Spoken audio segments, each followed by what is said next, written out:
Hi hi friends. Hello. നമ്മളിന്നേ ഒരു അടാറായിട്ടാണ് ഉണ്ടാക്കാൻ പോകണം. മാങ്ങ വെച്ചിട്ടാണ് ഉണ്ടാക്കണത്. ഇത് ഇപ്പോഴത്തേക്കല്ല, ഇതൊരു കരുതലാണ്. വർഷക്കാലത്തേക്ക് നമുക്ക് ബുദ്ധിമുട്ടൊക്കെ വരുമ്പോൾ ഉപയോഗിക്കാനായിട്ട് അതിനായിട്ട് ഒരു മുറത്തിൽ ഏകദേശം നിറച്ച് മാങ്ങ വെറുതെ ഇങ്ങനെ രണ്ടായിട്ട് കണ്ടിച്ചൊക്കെ തൊലിയൊന്നും കളഞ്ഞിട്ടില്ല. മാങ്ങാണ്ടിയും കൂടി ഇതിനകത്ത് ചേർക്കാം, പക്ഷേ ഞാനിടണില്ല. അതെന്ന് വെച്ചാൽ എനിക്ക് ആകെ 2 ഭരണിയുള്ളൂ. അതിനകത്ത് ഇത് തന്നെ ധാരാളം. അപ്പോൾ പിന്നെ മാങ്ങാണ്ടിയും കൂടെ ആയാൽ കുറേ ആവൂലേ. അത് കാരണം ഞാൻ ഇതൊന്നും ചെയ്യുന്നില്ല. മാങ്ങാണ്ടി ഇടുന്നില്ല.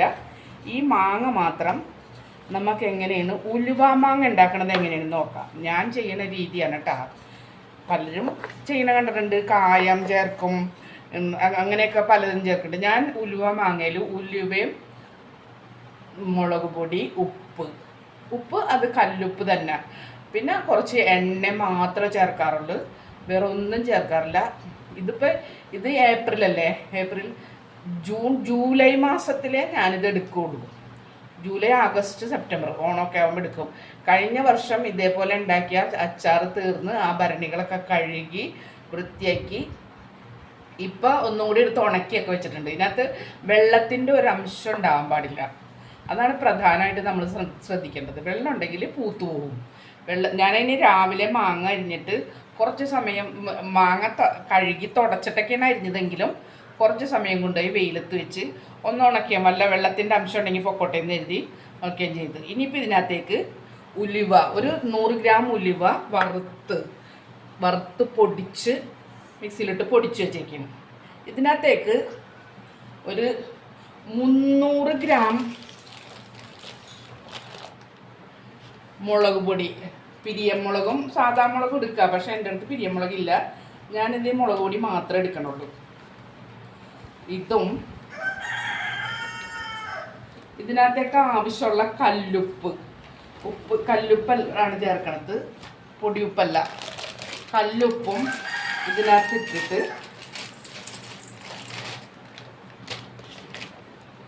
ഇത് മൂന്നും കൂടെ ഒന്ന് മിക്സ് ചെയ്യാം.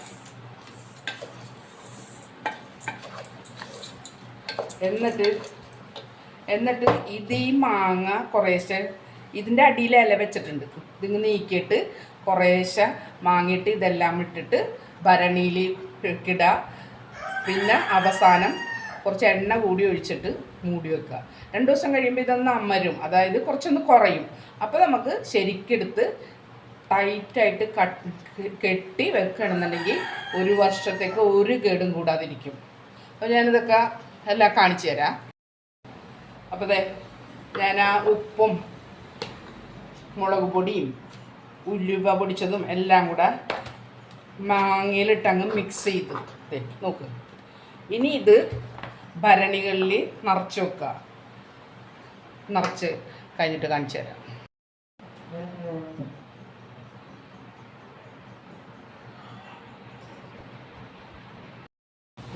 ഒരു കപ്പ് എണ്ണ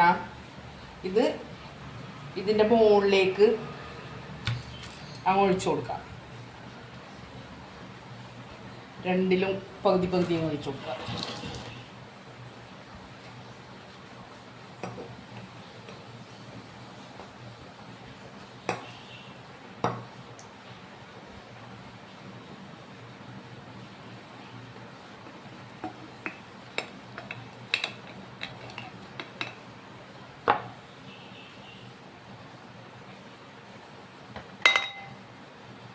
എന്നിട്ട് ഇതിൻ്റെ മുകളിൽ ഒരു ഉണക്ക വാഴല നന്നായിട്ട് തുടച്ച് വെള്ളമില്ലാന്നൊക്കെ ഉറപ്പ് വരുത്തിയിട്ട് ഇതിൻ്റെ മുകളിൽ വെച്ച് കൊടുക്കുക. ഇന്ന് നമ്മൾ വെറുതെ ഒന്ന് അടച്ചു വെക്കുകയുള്ളൂ. 2 ദിവസം കഴിയുമ്പോൾ ഇതൊന്നും കൂടെ അമർന്ന് കുറേയും കൂടെ കുറയും. അപ്പോൾ ഒന്നിച്ച് ഒരു ഭരണിയിൽ ഇട്ട് വെക്കുകയാണെങ്കിൽ അങ്ങനെ ചെയ്യും, അല്ലെന്നുണ്ടെങ്കിൽ ഈ ഭരണിയിൽ തന്നെ ഇരിക്കും. അങ്ങനെയാണ് ഉലുവ മാങ്ങ ഉണ്ടാക്കുന്നത്. എന്നിട്ട് ഞാൻ കാണിച്ചു തരാം.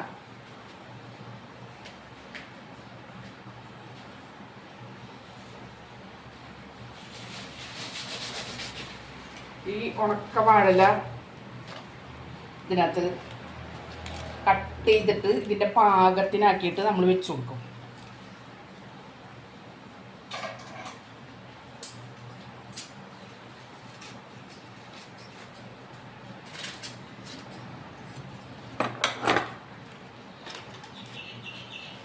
എന്നിട്ട് ഇതിൻ്റെ പുറത്തൊക്കെ പറ്റി പിടിച്ചിരിക്കുന്ന ഈ ഈ ഇതിൻ്റെ പൊടി, ഉലുവയുടെ പൊടി, അതുപോലെ തന്നെ മുളക് പൊടി, അതൊക്കെ ഒരു നല്ല തുണി കൊണ്ട് തുടച്ചിട്ട് അങ്ങ് വെക്കുക.